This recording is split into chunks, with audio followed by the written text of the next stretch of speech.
Hey guys, I've got a new machine, and it's been great. A big step up from the Tormach.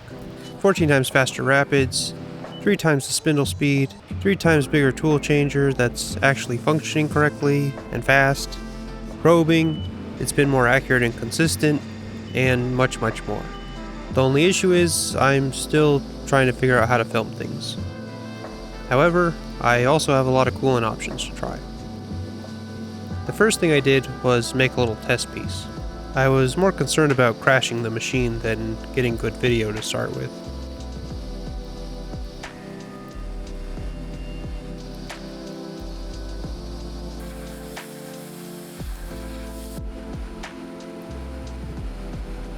The outer contour and depths were right on the money.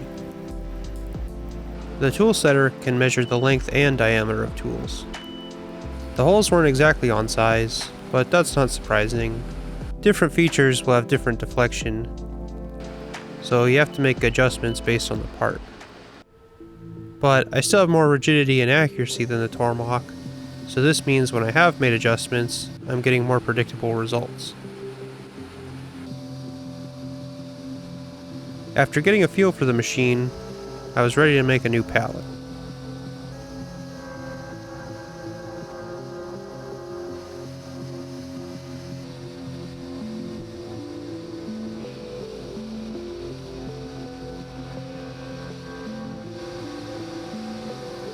Hearing the machine take bigger cuts at many times the speed of the Tormach was kinda eerie. It was almost too easy, too quiet. Again, I didn't have a great view.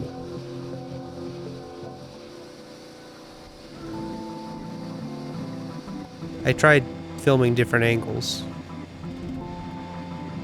but the pallet came out beautifully, so I could run some new handles.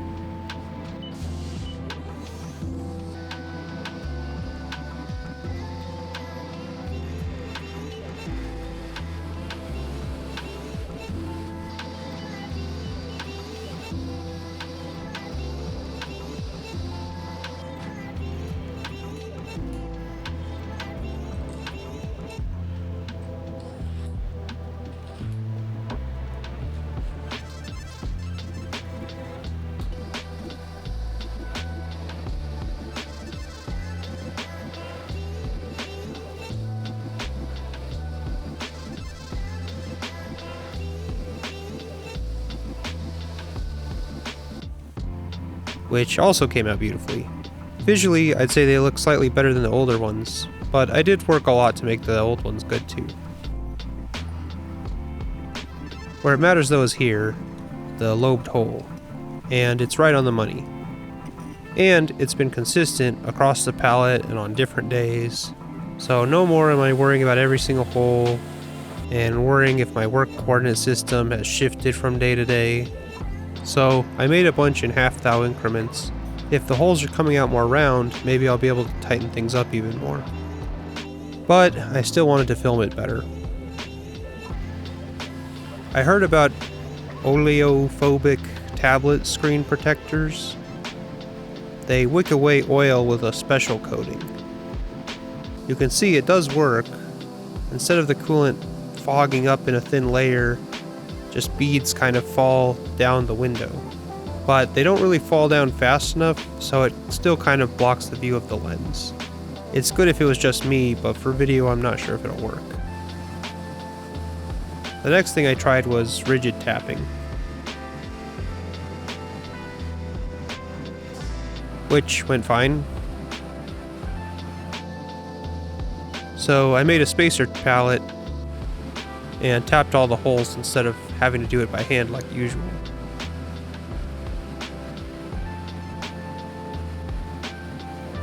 And then I made some spacers, which also came out great. But I wanted something better to show in the video. When I fill the Tormach, I just leave one of the doors partly open, but it can still be hard to see with all the coolant splashing around, which is why I avoided using coolant at all for a long time. I thought I'd try air next. This pops out and sprays air with an oil mist. That'll be good for hard milling. This is a little test block for making buttons. The air spreads out more than coolant, so it's good that it comes in close, but you have to be careful it doesn't hit anything. And it doesn't move, so now this tool holder is too long for it to work right. Or on my drills it's too short, so I went back to coolant. Okay, now we can put in some bar stock.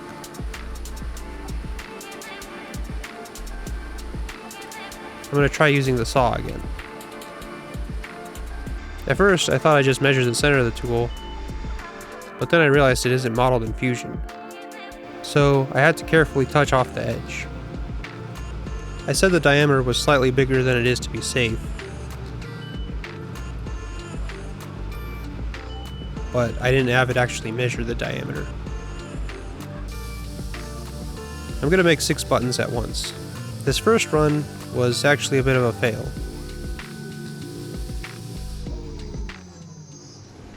The part came out like 25 thou too big. So I reran it, and I kept having issues. I think either the tool or the part are deflecting, I'm not sure.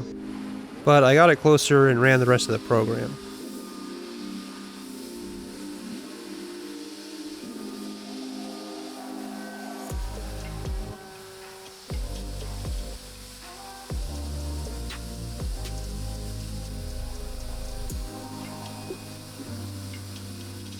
I was a little afraid to run the saw with air, but I do later.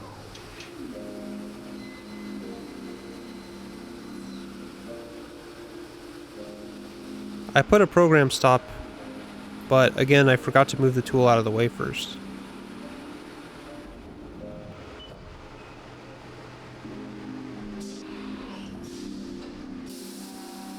So I ran the rest, but they didn't come out great. I kept wiping the glass in between steps. This time around, I switched to a necked end mill, which always seems to work out better. I also went down to 4 buttons to waste less material.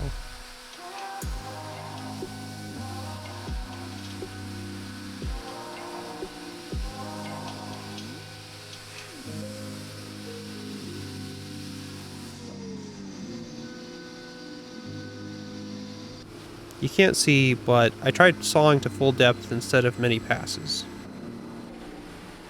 I hear mixed things about which is better. I've left extra material to see if I can get flatter results with these fixture clamps.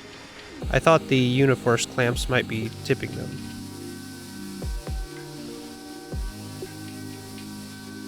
Unfortunately, doesn't seem like there's a lot of improvement. So I'm back to 1-op. Real quick while it's running, I guess I'll explain why I got this machine.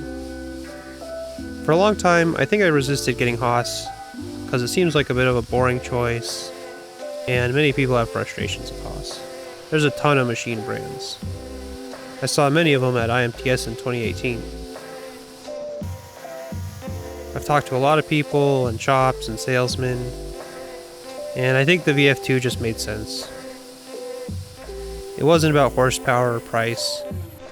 It was that I could get service here easily, I was already familiar with it, and most important of all, I have friends both in town and around the country who also run Haas machines who can help me, which has already come in handy. Anyway, now you can see the saw cutting without coolant. And I actually programmed the machine to retract and move the table to me before the program stopped. I'm also doing 2 facing passes. I was getting weird marks on some of the other ones. Here's the new ones. A little sanding is needed, but this is more parallel than the other method. Soon I'll start working on blades, and I think there's some fun new things I might try. It's all very exciting, and so far, I'm really liking the machine. I'm not sure when I'll have another machining video out, but I'm going to put up a video about Fusion 360 soon. It's something a little different, just how I like to design things. Hopefully some of you guys will find it helpful. Thanks for watching. See you next time. Bye.